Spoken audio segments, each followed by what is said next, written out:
High PWD candidates, तो अभी आपका पीडब्ल्यूडी वेरिफिकेशन के लिए आपको ये अपेंडिक्स फिल करने हैं। सबसे पहले अपेंडिक्स ए, फिर अपेंडिक्स बी, फिर सी, फिर डी, फिर ई और एफ।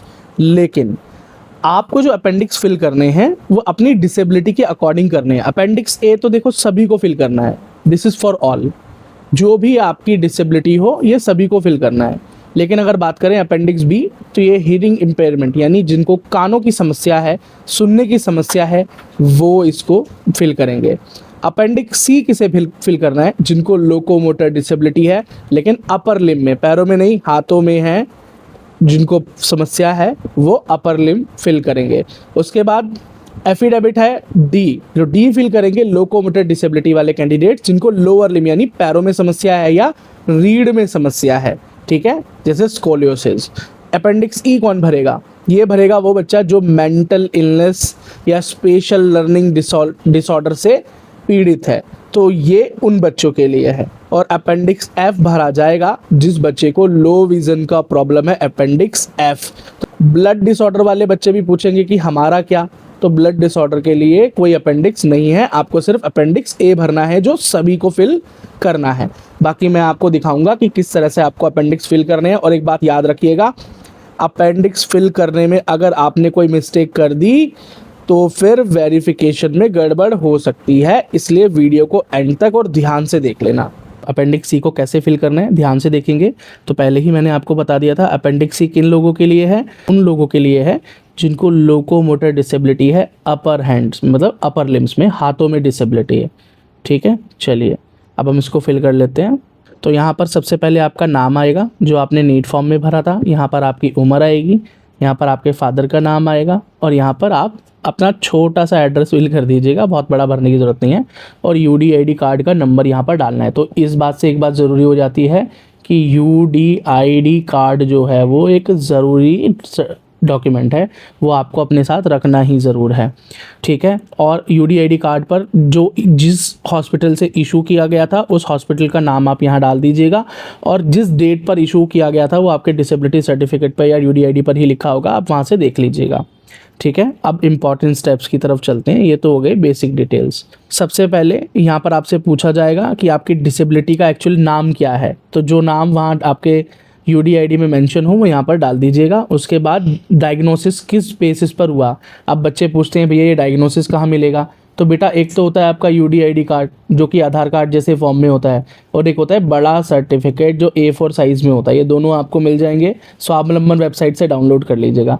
तो वहाँ पर आपकी डिटेल्स लिखी होती है और वहाँ पर लिखा होता है डायग्नोसिस, डिसेबिलिटी के नीचे डायग्नोसिस लिखा होता है, तो वहाँ आप देख लेना कि डायग्नोसिस यानी आपका एक्चुअल केस क्या था वो आप यहाँ पर लिख दीजिएगा। और उसके बाद आपसे पूछा जा रहा है 4th पॉइंट पर, क्या आप कोई असिस्टिव डिवाइस या आर्टिफिशियल लिम्ब यूज़ करते हैं, ठीक है, यानी आप कोई प्रोस्थेटिक यूज़ करते हैं या कोई बैसाखी या किसी भी प्रकार का कोई जो है वो डिवाइस इस्तेमाल करते हैं जो कि आपको हेल्प करता है लोकोमोशन में, यानी या नहीं, वो आपको यहाँ पर भरना होता है, येस और नो करना है। और अगर आप करते हो तो बेझिझक येस कर दीजिएगा, ये आपके सपोर्ट में ही जाएगा, छुपाने की ज़रूरत नहीं है, अपनी डिसेबिलिटी छुपाने की कोशिश मत कीजिएगा। चलिए फिर यहाँ पर सबसे पहला पॉइंट आपसे पूछा जा रहा है, क्या can you lift over head, क्या आप अपने सर के ऊपर सामान को उठा सकते हो दोनों हाथों से, ठीक है, चीज़ों को उठाकर, जैसे बैग को अपने सर के ऊपर, जैसे आप बस में बैठते हैं तो अपना बैग सीट के ऊपर रखते हैं ना, ठीक है, या प्लेन में बैठते हैं तो लगेज रखते हैं ना, तो हाँ अगर आप ये काम कर सकते हैं तो आपको येस कर देना है।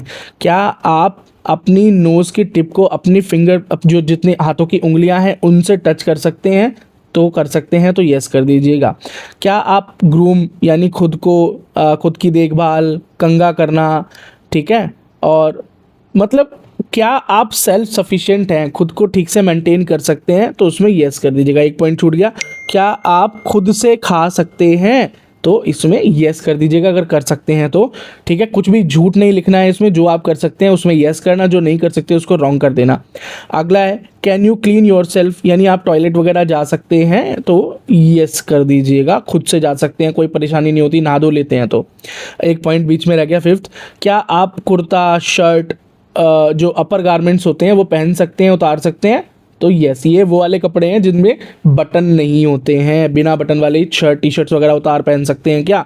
उसके बाद क्या आप drink water holding a glass, क्या आप ग्लास पकड़कर पानी पी सकते हैं, ठीक से होल्ड कर सकते हैं उसको।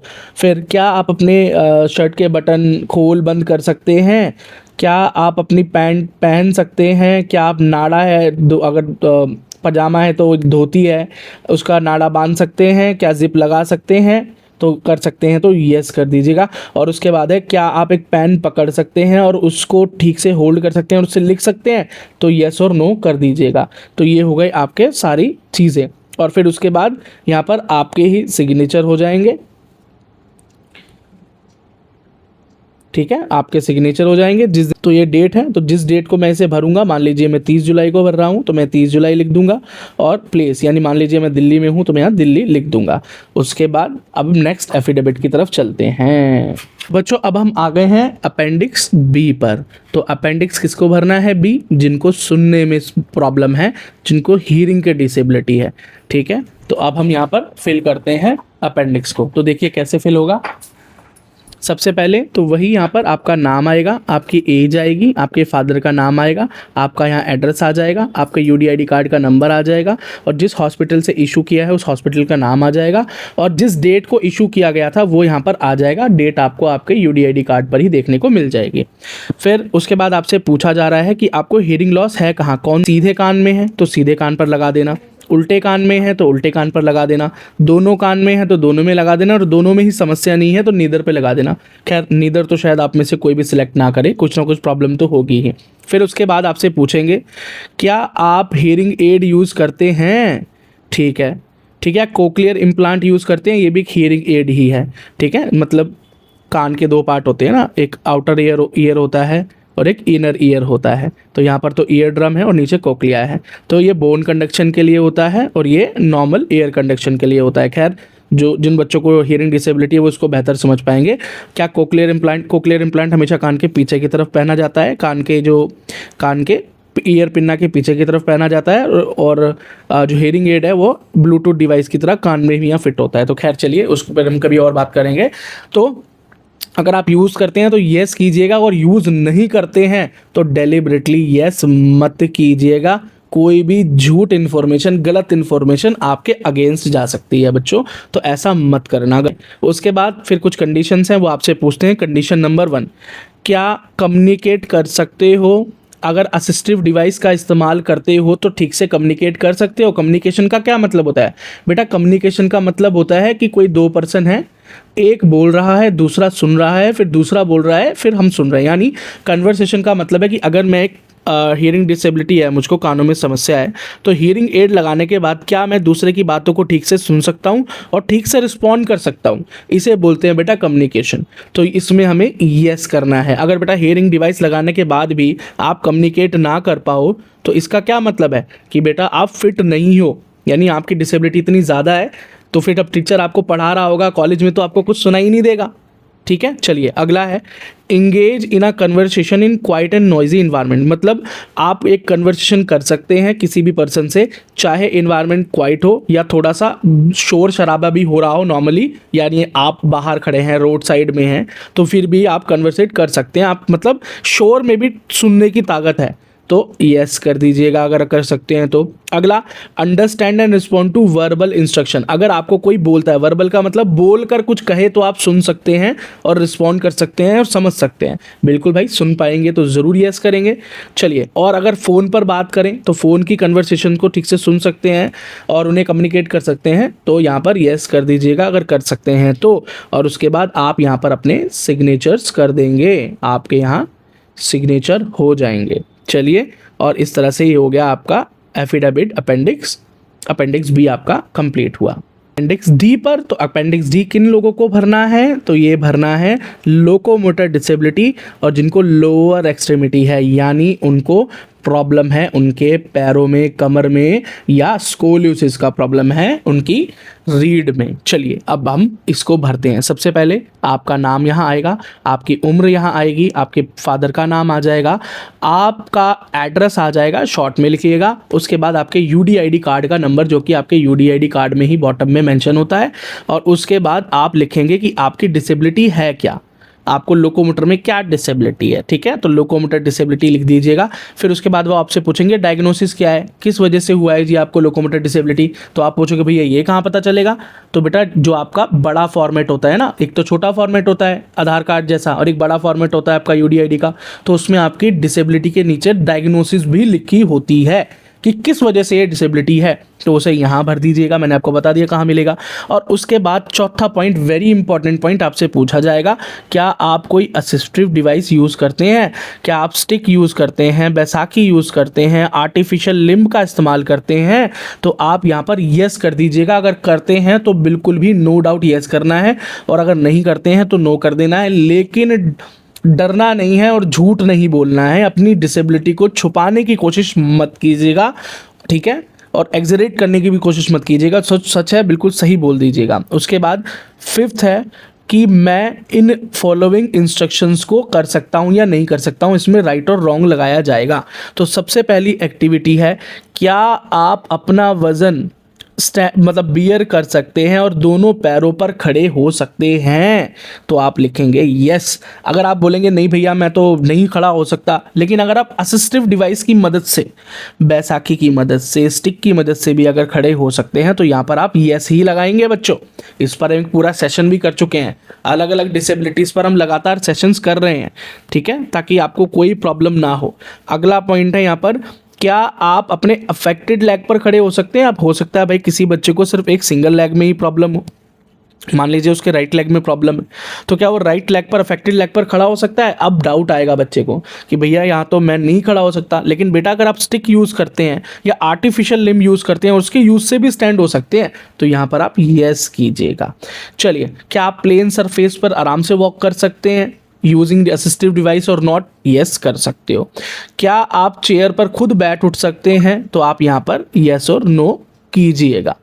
क्या आप सीढ़ी जो है, can you go down stair on your own, यानी इसका मतलब है पहला तो fifth and six point similar ही है, क्या आप सीढ़ियाँ ऊपर चढ़ सकते हैं, क्या आप सीढ़ियाँ नीचे उतर सकते हैं खुद से, ठीक है। असिस्टिव डिवाइस का इस्तेमाल करते हुए भी ऐसा काम किया जा सकता है, तो इसमें आप दोनों में येस करेंगे अगर आप कर सकते हैं तो। और क्या आप एक ही प्लेस पर खड़े हुए राइट की तरफ टर्न ले सकते हैं और फिर उसी जगह से लेफ्ट की तरफ टर्न ले सकते हैं, तो आप येस और नो कर दीजिएगा यहाँ पर, ठीक है। ये सारी चीज़ें हो जाएंगी, और यहाँ पर अगर आप ये सारी चीज़ें कर सकते हैं और आप MBBS कोर्स के लिए एलिजिबल हैं, ऐसा आप क्लेम कर रहे हैं, ठीक है ना। उसके बाद आप क्या करते हैं, यहाँ पर अपने सिग्नेचर कर देते हैं, डिपोनेंट में अपने सिग्नेचर कर देते हैं, वो डेट डाल देते हैं जिस डेट को आप इसको फिल करेंगे, और नीचे जिस जगह, मान लीजिए मैं दिल्ली में से बना रहा हूँ तो मैं दिल्ली लिख दूंगा, और ये मेरा अपेंडिक्स डी कंप्लीट हो गया। अपेंडिक्स एफ पर, और ये किन्हें भरना है, ये उन्हें भरना है जिनको विजुअल इम्पेयरमेंट है, यानी लो विज़न या ब्लाइंडनेस का प्रॉब्लम है, ये उन्हें ही फिल करना है, याद रखिएगा। पहले आप अपना नाम लिखेंगे, फिर अपनी उम्र लिखेंगे, अपने पिता का नाम लिखेंगे, अपना एड्रेस यहाँ शॉर्ट में डालेंगे, यूडीआईडी कार्ड का नंबर डालेंगे, और जिस हॉस्पिटल से यूडीआईडी कार्ड इशू हुआ था उसका नाम डाल देंगे, ठीक है। और जो डेट यूडीआईडी कार्ड पर होगी, जिस दिन वो इशू हुआ था, यूडीआईडी कार्ड को देख लीजिएगा, वहाँ से आपको मिल जाएगा देखने को। बड़ा फॉर्मेट देखिएगा तो ज़्यादा डिटेल मिलेंगी, उसमें सारी चीज़ें बहुत क्लियरली लिखी होती हैं, जो A4 साइज़ फॉर्मेट होता है, ठीक है। वहाँ से आप देखकर यहाँ भर दीजिएगा। फिर उसके बाद आपसे पूछा जा रहा है आपको प्रॉब्लम है कहाँ, उल्टी आँख में है तो यहाँ क्लिक कीजिएगा, सीधी आँख में है तो यहाँ क्लिक कीजिएगा, और दोनों में है तो फिर बोथ में कर दीजिएगा, और अगर नीदर में है तो फिर ये तो खैर कोई भी नहीं करने वाला, नीदर वाला। अगर दोनों ही आँखों में कोई प्रॉब्लम ही नहीं है तो फिर विजुअल इम्पेयरमेंट का मतलब ही क्या बनता है। चलिए, फिर उसके बाद आपसे पूछा जाएगा क्या आप लो विज़न एड यूज़ करते हैं या नहीं, तो इसमें आप यस कर दीजिएगा अगर इस्तेमाल करते हैं, नहीं करते तो फिर आप नो कर दीजिएगा, ठीक है ना। जो सच है वही आपको डिक्लेयर भी करना। कौन सी एक्टिविटीज़ यहाँ परफॉर्म कर सकते हैं, यहाँ बच्चा बड़ा कंफ्यूज हो जाता है, क्योंकि अधिकतर बच्चे आप में से लो विज़न डिवाइसेस यूज़ नहीं करते हैं। अगर आपको जानना है लो विज़न डिवाइस क्या होते हैं, तो low vision device SVP institute search करना, यूट्यूब पर आपको पूरा वीडियो मिल जाएगा विद एग्जांपल्स, जहाँ से आप समझ पाएंगे what is low vision devices. खैर, आप में से अधिकतर लोग लो विज़न डिवाइस यूज़ नहीं करते हैं, तो आप डरते हैं कि अगर हम यहाँ येस कर देंगे तो फिर क्या होगा, जबकि हम तो यूज़ करते ही नहीं। पर बच्चों, एक्चुअली ये है, बात ये है कि आप डिसेबल हैं, ये सर्टिफिकेट मानकर चलता है। इसको बहुत ध्यान से समझना, आप इस पर मैं पूरा वीडियो भी लाऊंगा। इसको मानकर चलिए पहले कि आप डिसेबल हैं, ये एफिडेविट मानकर चल रहा है और आपकी डिसेबिलिटी एटलीस्ट 40 या +40 है विजुअली, ये भी वो पहले से ही मानकर चल रहे हैं, डिक्लेयर्ड है ये बात। तो वो ये जानना चाहते हैं कि अगर इस बच्चे को लो विजन डिवाइस पहना दिया जाए तो क्या उसकी डिसेबिलिटी 40 से नीचे हो सकती है। डिसेबिलिटी का 40 से नीचे हो जाने का मतलब ये नहीं है कि आप रिजर्वेशन आपको नहीं मिलेगा, इसका ये मतलब है कि बच्चे को प्रॉब्लम तो है, ये बात साफ है, बच्चे को देखने में प्रॉब्लम है, आंखों में समस्या है उसको देखने में, लेकिन ये समस्या होने के बावजूद भी अगर एक लो विजन डिवाइस लगा दिया जाए तो वो देखने में सक्षम हो सकता है, उसकी डिसेबिलिटी थोड़ा कम की जा सकती है। और अगर ऐसा होता है तो उस केस में ही आपको रिजर्वेशन मिलेगा, अन्यथा नहीं मिलेगा। इस बात को आप अपने दिमाग में डाल लीजिए, क्योंकि पिछली बार बहुत सारे बच्चे इस एफिडेविट को गलत भरने के चक्कर में रिजेक्ट हो गए, ठीक है। और वो बच्चे खुद बता देंगे, जे मुंबई में सबसे ज़्यादा केसेस हुए हैं ये, ठीक है। सबसे पहला ऑप्शन क्या है, यहाँ पर बोल रहे हैं best corrected visual activity improves जब विजुअल डिसेबिलिटी बिकम लेसन, ये मतलब यहाँ पर बता रहे हैं कि best corrected visual activity improve such that the visual disability become less than 4। तो क्या एड लगाने पे, देखो पॉइंट नंबर 3 को बहुत ध्यान से पढ़ो, जो मैं बोल रहा हूँ यहाँ लिखा हुआ है कि अगर हम लो विजन एड का इस्तेमाल करते हैं तो क्या उसके बाद बच्चे की डिसेबिलिटी कम होती है, क्या बच्चे का विजुअल जो है वो एक्टिविटी इंप्रूव होती है, एक्यूटी इंप्रूव होती है, क्या वो देखने में थोड़ा और सक्षम होता है, तो यहाँ यस होता है, ठीक है। चलिए अब उसके बाद बोल रहे हैं क्या फील्ड विजन, अब ये बच्चे पूछेंगे भैया ये क्या है 40 डिग्री। बच्चों आप जब सामने देख रहे होते हैं ना, सामने देख रहे होते हैं अपनी आंखों से, तो भी आपको ऊपर का कुछ हिस्सा, नीचे का कुछ हिस्सा दिखाई दे रहा होता है और साइडों में भी कुछ कुछ दिखाई दे रहा होता है, ये होता है एक नॉर्मल आई का फील्ड। 40 डिग्री से कम या ज़्यादा होने का मतलब क्या है कि आपका विजुअल जो है, जो देखने की आपकी जो क्षमता है, देखने का जो आपका दायरा है वो कम है अगर डिसेबिलिटी है, लेकिन अगर लो विजन डिवाइस यूज़ किया गया तो ये दायरा बढ़ जाएगा। तो हाँ बढ़ जाएगा, इंप्रूवमेंट हुई विजुअली। चलिए अगला, उसके बाद low vision device is hands free and suitable for everyday use, यानी लो विजन डिवाइस की वीडियो एक बार देख लेना, थोड़ा क्लियर हो जाएगा। लो विजन डिवाइस दो तरीके के होते हैं बेटा। पहले तो क्या होता था, लो विजन डिवाइसेस ना पहले दूरबीन की तरह हुआ करते थे, दूरबीन या मेनली मैग्नीफाइंग ग्लास की तरह, जो कि हाथ में होल्ड करके लगाना पड़ता था आंखों पर और फिर कोई देखने में सक्षम होता था, समझ रहे हो आप। लेकिन अभी क्या है, आजकल चश्मे के अंदर ही ये इम्प्लांट होकर आने लग गए हैं, तो किसी को इसे हाथ से पकड़ने की ज़रूरत नहीं है। इवन अब तो डिजिटल फॉर्म में भी आना शुरू हो गए हैं, तो इसको हाथों से होल्ड करने की ज़रूरत नहीं है, यानी हाथ फ्री रहते हैं, फिर भी बच्चा लो विजन डिवाइस का इस्तेमाल कर सकता। बिल्कुल भाई, हैंड फ्री है हमारा लो विजन डिवाइस, बढ़िया है और हम आराम से कर सकते हैं, ठीक है बच्चों। तो ये मैंने आपको बता दिया। फिर यहाँ पर आपका हो जाएगा सिग्नेचर, और उसके बाद यहाँ पर जहाँ भी जिस डेट को आप भर रहे हैं वो डेट आ जाएगा। जिस जगह भर रहे हैं, मान लीजिए मुंबई में भर रहा हूँ तो मुंबई आ जाएगा यहाँ पर, ठीक है बच्चों। तो इसमें अभी आपको कॉन्फिडेंस आ गया होगा और मैंने सभी सवालों का जवाब दे दिया है और एक्सप्लेनेशन भी दिया है। बाकी एक लो विजन का पूरा वीडियो आएगा ना, उस वीडियो के अंदर और ज़्यादा एक्सप्लेनेशन आपको दे दूंगा, लेकिन भरने का यही तरीका है, गलती मत कर देना। एसवीपी इंस्टीट्यूट से जुड़े रहोगे, गलती नहीं होगी। अपेंडिक्स ई की तरफ, तो अपेंडिक्स ई कैसे भरना है ज़रा बड़े ध्यान से देखिएगा। ये भरना किन लोगों को है, ये उन लोगों को भरना है जिन्हें मेंटल इलनेस है, जिन्हें स्पीच डिसऑर्डर है, स्पेसिफिक लर्निंग डिसऑर्डर है, ऑटिज़म है, ये उन्हीं को भरना है सिर्फ, ठीक है। अब ज़रा देखिए कैसे कैसे भरना होगा। तो यहाँ आपका नाम आएगा, फिर आपकी उम्र आएगी, फिर आपके फादर का नाम आएगा, छोटा सा एड्रेस लिख देना, यूडीआईडी कार्ड का नंबर लिख देना, जिस हॉस्पिटल से इशू हुआ था उसका नाम लिख देना और जिस दिन बना था वो डेट लिख देना। अब आप बोलोगे भैया हमें तो पता ही नहीं है कब बना था, तो आप बेटा अपने यूडीआईडी कार्ड पर देख लेना, वहाँ पर नीचे डेट मेंशन होती है। चलिए, दो फॉर्मेट होते हैं, एक छोटा यूडीआईडी कार्ड और A4 साइज़। तो A4 साइज़ को देखना, वहाँ पर सारी डिटेल आपको मिल जाती है।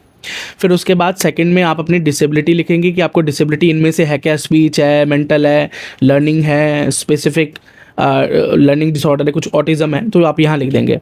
फिर उसके बाद आपकी डायग्नोसिस क्या हुई थी, क्या हुआ था, तो आप बोलोगे भैया डायग्नोसिस कहाँ पता चलेगा, तो बड़े वाले यूडीआईडी कार्ड पर देख लेना, डिसेबिलिटी के नीचे एक लाइन में लिखा होगा डायग्नोसिस, तो वो डायग्नोसिस क्या हुआ है वो यहाँ पर लिख दीजिएगा। फिर उसके बाद यहाँ पर आया कोई आर्टिफिशियल लिम्ब यूज़ करते हो, किसी असिस्टिव डिवाइस का इस्तेमाल करते हो, तो आपके केस में मोस्टली यहाँ पर नो ही रहता है, तो यहाँ पर आपको कुछ करने की ज़रूरत नहीं है, छोड़ देना है इसको। फिर यहाँ पर पूछेंगे कौन कौन सी एक्टिविटीज़ आप कर सकते हो। अगर मोस्टली एक्टिविटीज़ आपके लिए ज़रूरी है, आपको करनी होंगी, पर मैं एक्टिविटी है, क्या आप ठीक से लोगों से कम्युनिकेट कर सकते हैं? ठीक है, हाँ जी कर सकते हैं। जैसे मैं आपसे कम्युनिकेट कर रहा हूँ प्यार से, तहजीब से, ठीक है, सही तरीके से। अगला, I can listen and respond to speech in both quiet and noisy environment, यानी मैं लोगों की बातें सुन सकता हूँ, उन्हें सुनकर रिस्पॉन्ड कर सकता हूँ, चाहे शोर शराबा हो या शांति का माहौल हो। ये बहुत ज़रूरी है, राइट हुआ। अगला, I can follow instruction, comprehend required medical terminology and maintain social interaction. इसका मतलब है कि मैं, अगर मुझे कोई बोले भी ना, सिर्फ साइन लैंग्वेज से भी बताए, इशारे भी करे, तो मैं उन्हें समझ सकता हूँ। यानी कम्युनिकेशन के कई और तरीके भी होते हैं, जैसे हम अपने कई बार आंखों से इशारे करते हैं, हाथों के गेस्चर्स देते हैं, थम्स अप करते हैं, थम्स डाउन करते हैं, विक्ट्री साइन दिखाते हैं, है ना, वो भी एक कम्युनिकेशन का ही जरिया है। और हम सोशल इंटरेक्शन क्या है, सोशल इंटरेक्शन फ़ोन पर भी हो सकता है, सोशल मीडिया प्लेटफॉर्म पर भी हो सकता है, और इवन हो सकता है कि आप किसी से बात ना करते हो लेकिन जाते आते उनसे एक अच्छा गेस्चर मेंटेन करते हो। तो क्या इस प्रकार के बिहेवियर आप कर लेते हैं, मेंटेन करते हैं सोशल इंटरेक्शंस को, सभी चीज़ों को ठीक से समझ पाते हैं? तो यस कर दीजिएगा। अगला है fourth, I can understand and response to verbal instruction and carry out phone conversation, यानी मुझसे अगर कुछ कहा जाए तो मैं उसे ठीक से सुन सकता हूँ, समझ सकता हूँ, उसको ठीक से रिस्पॉन्ड कर सकता हूँ, सही तरीके से रिस्पॉन्ड कर सकता हूँ, और ये सारे काम फ़ोन पर भी कर सकता हूँ।